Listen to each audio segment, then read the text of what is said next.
Avant de commencer cette histoire mystérieuse, je t'invite à t'abonner et à activer la cloche, car chaque semaine, tu découvriras un nouveau conte africain rempli de sagesse, de mystères et de traditions oubliées. Reste avec moi, car ce récit pourrait bien changer ta manière de voir la vie. L'esprit du lac sacré. Dans le village de Wambé, au bord d'un lac aux eaux d'un bleu profond, les anciens racontaient qu'un esprit puissant vivait dans ses profondeurs. Nangola, l'ancêtre protectrice. On disait qu'elle bénissait les humbles, mais punissait les orgueilleux. Mamadou, un jeune homme de 25 ans, rêvait d'échapper à la pauvreté du village. Pour lui, ces légendes n'étaient que des histoires de vieux. Mais une nuit d'orage, alors qu'il marchait près du lac, il aperçut une silhouette lumineuse sur l'eau. Une femme vêtue de lumière lui parla d'une voix grave. « Mamadou, la richesse que tu cherches ne se trouve pas là où tu crois. Viens me retrouver à l'aube, et je te montrerai la voie. » Au matin, il rêvait.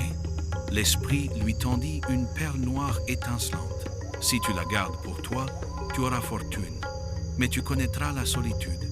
Si tu la partages, ton peuple prospérera, mais ton nom s'effacera. » Aveuglé par son ambition, Mamadou choisit la richesse et partit vivre en ville. Très vite, l'argent afflua, les amis aussi. Mais bientôt, il comprit que tout n'était que mensonge. Il avait des biens, mais aucun amour, aucune racine. Le vide l'envahissait. Des années plus tard, brisé, il retourna au lac. À genoux, il pleura. « Esprit du lac, j'ai choisi l'égoïsme.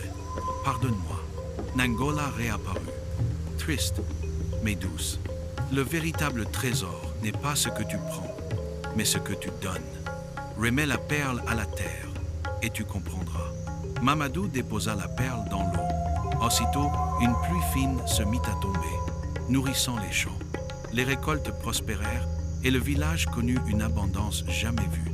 Mamadou resta auprès des siens, pauvre en apparence, mais riche d'amour et de mémoire. Si cette histoire t'a touché, alors imagine toutes celles qui t'attendent encore.